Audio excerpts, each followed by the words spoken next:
Mbappe কই, Mbappe কই, Messi 3টে গোল করে ফেললে, 4টে গোল করে ফেললে, এমবাপ্পে কই? ওরে সর্বনাশ, এ মাত্র 23 মিনিটের মধ্যে 3টে গোল করে ফেলালে। হ্যাঁ, আর 8 মিনিটে না 2টো গোল করলো কিলিয়ান এমবাপ্পে। আর একটু সময় পেলে বোধহয় কি হয়তো তো আল্লাহ ভালো জানে। তো এরাম প্লেয়ার তো আমার আশিকুর কোথায় ছিল, লিগামেন্টে আঘাত পাক, কিন্তু একে ধাক্কায় জালালপুরকে নিয়ে গিয়েছে 7ম আসমান ছাড়িয়ে উপরে। কি কথা ঠিক না বেটে? হ্যাঁ, এক আশিকুর যথেষ্ট। খেলার মাঠে আনলে খেলা মানুষকে প্রতিযোগী বানায়, মানুষের টিম স্পিরিট গড়ে তোলে, তাই না?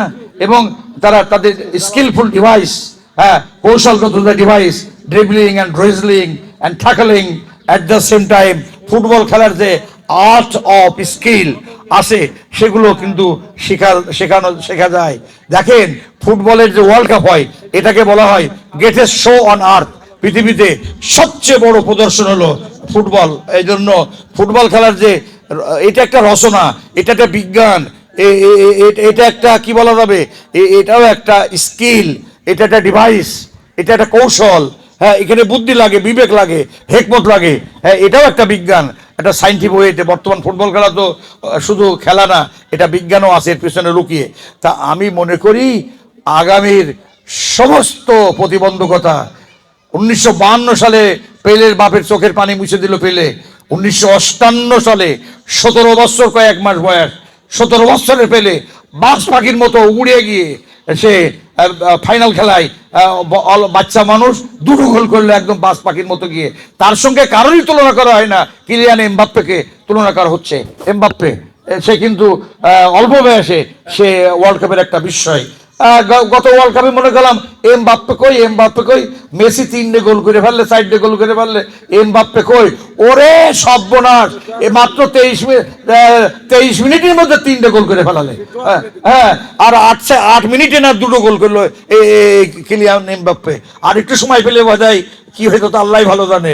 তো এরাম প্লেয়ার তো আমার আশিকুর কোথায় ছিল, লিগামেন্টে আঘাত পাক, কিন্তু একে ধাক্কায় জালালপুরকে নিয়ে গিয়েছে 7ম আসমান ছাড়িয়ে উপরে। কি কথা ঠিক না বেটে? হ্যাঁ, এক আশিকুর যথেষ্ট। আমরা সারা জীবন রাজনীতি করে কি করলাম, ইনশাল্লাহ আমার আশিকুরকে আমি পার্লামেন্টেও তুলে ধরতে পারি ইনশাল্লাহ। এই জন্য আমি যে কথা বলতে চাচ্ছি যে একটা ফুটবল খেলার মাঠের দাবি, তো এ দাবি আমার মাথার মধ্যে থাকলো। দেখি এটা কতদিনে পারি। জমি লাগবে, ঐক্যবদ্ধ চিন্তা চেতনা লাগবে, সবকিছু মিলিয়ে ইনশাল্লাহ চেষ্টা করব।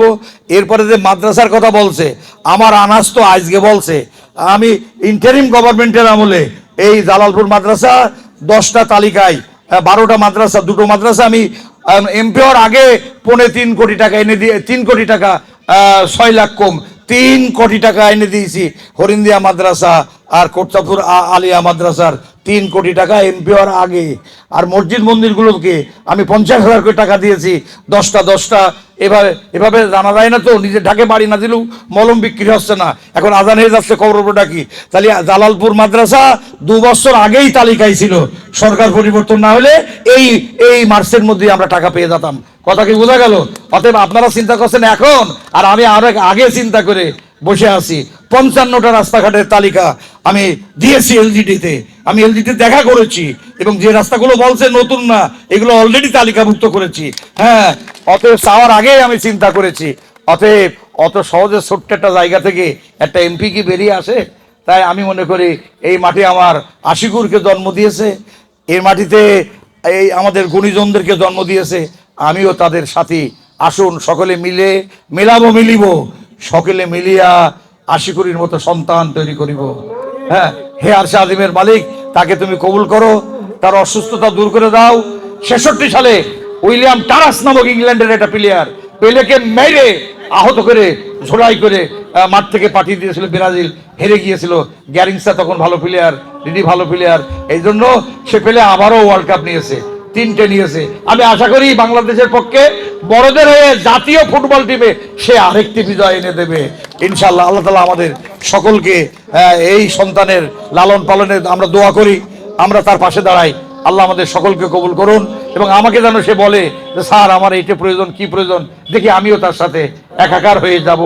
হ্যাঁ, এই আশিকুর নামক বৃক্ষটি ফুলে ফলে সুশোভিত হয়ে এখন তো ফল দিচ্ছে, এত ফল দিবে হয়তোবা আমরা ধন্য হয়ে যাব, কৃতার্থ হয়ে যাব। আল্লাহ আমাদের সকলকে কবুল করুন। এ ধরনের অনুষ্ঠানে আমাকে দাওয়াত দেয় আমি আপনাদেরকে কৃতজ্ঞতা জানাচ্ছি। আল্লাহ আমাদের সকলকে মানুষের কল্যাণে তৈরি হওয়ার তৌফিক দান করুন। আসসালামু আলাইকুম রহমতুল্লাহ।